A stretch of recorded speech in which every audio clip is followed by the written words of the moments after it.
শেষে যেমন সূর্য অস্ত যায়, আবার সকাল হলে সূর্য আবার উদয় হয়।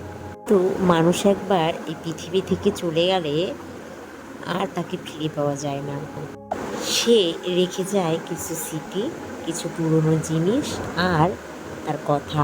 পরে সেই কথাগুলো, সেই পুরনো স্মৃতিগুলো আর জিনিসগুলো, তাই আমাদের জীবন, প্রকৃতির নিয়ম, প্রকৃতির নিয়তি। আজ আমার ঠাম্মা মরা 18 দিন হলো। আজ 10-এর লোককে খাওয়ানো হবে, তারই সবাই প্রস্তুতি নিচ্ছে। ওদিকে বাবা কাকারা মাছ ছিলতে ব্যস্ত। ছিলতে বলতে মাছের যে আঁশ সারানো হয় সেগুলো, কারণ অনেক মাছ তো একা একা করে সম্ভব নয়। যে কাটোয়া এসেছে, মাছ কাটোয়া, সে একা করে সারতে পারবে না। ও সবাই মিলে হাতে সাথে করে দিচ্ছে মাছ ছিলার কাজটা, আঁশ সারানোর কাজটা। এটা করার পরে আমি, আমার বোন সবাইকে চা বিস্কুট দিলাম। তখন ঘড়ির কাঁটাতে বাজে 7টা। আমি ভিডিওটা ছাড়তে অনেকটাই লেট হয়ে গেল। কি করব, ব্যস্ততার কারণে ভিডিওটা এডিটিং করা হচ্ছে না আর ছাড়াও হচ্ছে না। তো ভাবলাম আজকে না, ভিডিওটা এডিটিং করে ছাড়তেই হবে, অনেকটাই দেরি হয়ে গেছে। যে ইনি হলো আমার ঠাকুমা, সুন্দর করে সাজিয়েছে। দাদুর বেলা এত সুন্দর করে সাজানো হয়েছিল না। কোথায় আছে না, দিন যায় এক একটা বুদ্ধি বাড়ে, তখন সেই বুদ্ধিটা এসেছিল না কারো মাথায়।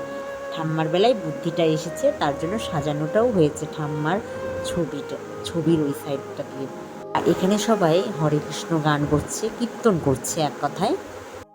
তাহলে ভাবতে পারছো তোমরা যে এই জীবনের কোনোই দাম নেই। তুমি আজ আছো, কাল নাও থাকতে পারো, কিন্তু রেখে যাবে কয়টা স্মৃতি, কয়টা পুরনো কথা, জিনিসপত্র। আর কোনো কিছুই তোমার থাকবে না। যখন তুমি পরলোকে যাবে তখন গায়ের কাপড়টা পর্যন্ত তোমার থাকবে না। এই যে আমার আমার সব আমার, তুমি যখন চলে যাবে তোমার আর কোনো কিছুই তোমার থাকবে না। এটাই আমাদের জীবন, এটাই আমাদের নিয়তি, এটাই আমাদের প্রকৃতির সৃষ্টি। যখন এসেছিলে কিছুই নিয়ে আসোনি, এগুলো এখন তুমি তিল তিল করে গড়ে উঠেছো, সেগুলো আজকে তুমি আমার আমার করছো। যখন তুমি চলে যাবে পরলোকে তখন সেগুলো আর তোমার থাকবে না, সেগুলো হয়ে যাবে অন্য কারোর। এটাই প্রকৃতির সৃষ্টি, তাই প্রকৃতির নিয়ম। আমি বুঝতে পেরেছি বা দেখেছি ঠাকুমা মরে যাওয়াতে, দাদু মরে যাওয়াতে এত বুঝতাম না বা বুঝতে চাইনি বা বুঝতে পারিনি, কিন্তু ঠাকুমা মরাতে অনেকটাই বুঝেছি। হ্যাঁ, হাজার হোক বিয়ে হয়েছে তো মানুষ বলে না, বিয়ের পরে আরেকটু বুদ্ধি বাড়ে।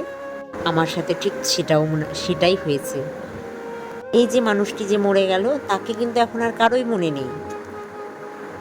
কেমন হলো রান্না, খেতে বসে কেমন হলো রান্না, কোনটা ভালো হয়েছে না হয়েছে। তারপরে যখন তুমি দান শিবির পাবে, তোমার যাবতীয় যারা দান দিয়ে যাবে সেগুলো ভাগ বটোয়ারা হবে।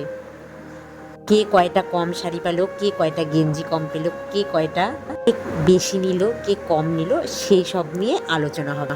অনেকেরে আবার একটা শাড়ির জায়গায় দুটোও নেবে, কে আবার লুকিয়েও রাখবে, কে আবার ফিসির ফিসির করে বলবে ও বেশি পেয়েছে আমি কম পেয়েছি। মানুষ যাত্রা এরকমই হয়। তুমি আজ আছো, আজ থাকবে, তোমার আজকে মনে রাখবে, কিন্তু কাল যখন তুমি চলে যাবে তোমাকে আর কেউ মনে রাখবে না। এই অন্য কিছু নিয়ে ব্যস্ত হয়ে পড়বে।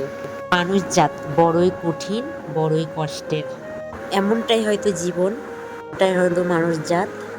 অনেক কথা বক বক করে ফেললাম, কিন্তু ওদিকে অনেক কিছুই হয়ে গেল। খাওয়া দাওয়া হয়ে গেছে, খেয়ে দিয়ে গরম লেগে গেছে, তো এখানে ফ্যানের হাওয়ায় বসে একটু রেস্ট করছি, সবাই মিলে একটু গল্প করছি। কোনো একটা অনুষ্ঠানেই সবার সাথে দেখা হয়, কথা হয়। আর কে কোথায় ছড়িয়ে ছিটিয়ে চলে যাবে, আর তার সাথে দেখাও হবে না, কথা হবে না। জন্যই সবাই এসেছে, আমার পিসিরা এসেছে, দিদিরা এসেছে, সবার সাথে বোনেরা এসেছে, তাদের সাথে এখানে বসে বসে গল্প করছিলাম।